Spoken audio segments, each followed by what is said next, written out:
ఇప్పుడు Telangana express news చూద్దాం. పదవి నుంచి ఎమ్మెల్సీ తీన్మార్ మల్లలను తొలగించామని పార్టీ జాతీయ అధ్యక్షుడు పాలూరు రామకృష్ణయ్య ప్రకటించారు. పార్టీ మొత్తం అప్పగించాలని మల్లన్న 10 సార్లు తనను సంప్రదించారని తెలిపారు. భారీ మొత్తంలో డబ్బు ఇచ్చి పార్టీని కొనుగోలు చేశానంటూ కొన్న యూట్యూబ్ ఛానళ్లలో మల్లన్న అసత్య ప్రచారం చేయించారని ఆరోపించారు. బీసీ పార్టీనే మోసం చేసిన మల్లన్న యావత్ బీసీ సమాజానికి ఏం చేస్తాడో అర్థం కావడం లేదంటూ ఎద్దేవా చేశారు. బీసీ యునైటెడ్ ఫ్రంట్ పార్టీతో మల్లన్నకు ఎలాంటి సంబంధం లేదని తెలిసి చెప్పారు. క్రమశిక్షణ, నైతిక నాయకత్వం, ప్రజాసేవ పట్ల నిబద్ధతతో ఉత్తమ పౌరులుగా ఎదగాలి డీజీపీ డాక్టర్ జితేందర్ విద్యార్థులకు సూచించారు. వెంగళరావు నగర్లోని నలంద విద్యా సంస్థల ఆధ్వర్యంలో పాఠశాల విద్యార్థులతో ముఖాముఖి కార్యక్రమంలో నిర్వహించారు. మేధస్సు వల్లనే అమెరికాలో మన భారతీయుల జనాభా 2%, కానీ అమెరికా జీడీపీకి 8% అందిస్తున్నారని గుర్తు చేశారు. అనంతరం ప్రతిభ గల విద్యార్థులకు జ్ఞాపికలు, ప్రశంసా పత్రాలు అందజేశారు.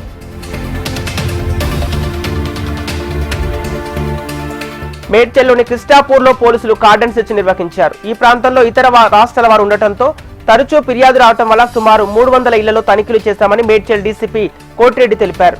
18 బైక్లను, 4 ద్విచక్ర వాహనాలు స్వాధీనం చేసుకుని 3 లిక్కర్ కేసులతో పాటు 2 గాంజా కన్జ్యూమర్స్ ను అదుపులోకి తీసుకున్నామని తెలిపారు.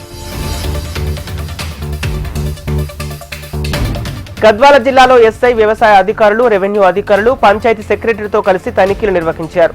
బోయలగూడెం గ్రామ శివార్లోని పొలంలో మిరప, పత్తి పంటల మధ్యలో గంజాయి సాగు చేస్తున్న వ్యక్తిని పోలీసులు అరెస్ట్ చేశారు. 9 గంజాయి మొక్కలను స్వాధీనం చేసుకుని కేసు నమోదు చేశారు. యువత భవిష్యత్తును నాశనం చేసే ఈ మత్తు పదార్థాలను పూర్తిగా అరికట్టేందుకు కఠిన చర్యలు తీసుకుంటామని హెచ్చరించారు. కొత్తగూడెం జిల్లాలోని పెద్దమ్మ తల్లి ఆలయంలో గుర్తు తెలియని వ్యక్తులు చోరీకి పాల్పడ్డారు. ఆలయం గేటు, తలుపులు, తాళాలు పగులగొట్టి ఆలయంలోకి చొరబడి అమ్మవారి బంగారపు పుస్తలు తాళ్లు, వెండి పట్టీలు, మట్టెలతో పాటు హుండీని పగులగొట్టి డబ్బులు ఎత్తికెళ్లారు. సుమారు 3 లక్షల రూపాయల విలువ చేసే ఆభరణాలు ఎత్తికెళ్లినట్లు ఆలయ కమిటీ చైర్మన్ తెలిపారు.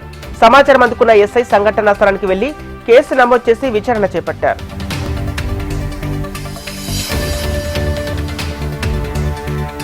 హైదరాబాద్ లో మద్యానికి బానిసైన మహిళ సరూర్ నగర్ చెరువులో దూకి ఆత్మహత్య చేసుకుంది. భవానీ అనే మహిళకు సాయి కుమార్ తో 10 ఏళ్ల కింద వివాహం జరిగింది.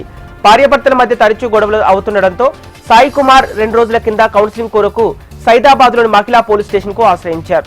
దీంతో మహిళా పోలీస్ స్టేషన్ లో భార్యాభర్తలకు కుటుంబ పెద్దల సమక్షంలో కౌన్సిలింగ్ ఇచ్చారు. నిన్న భర్తతో గొడవపడి చనిపోతానంటూ ఇంటి నుంచి వెళ్లిన భవానీ చెరువులో దూకేసింది.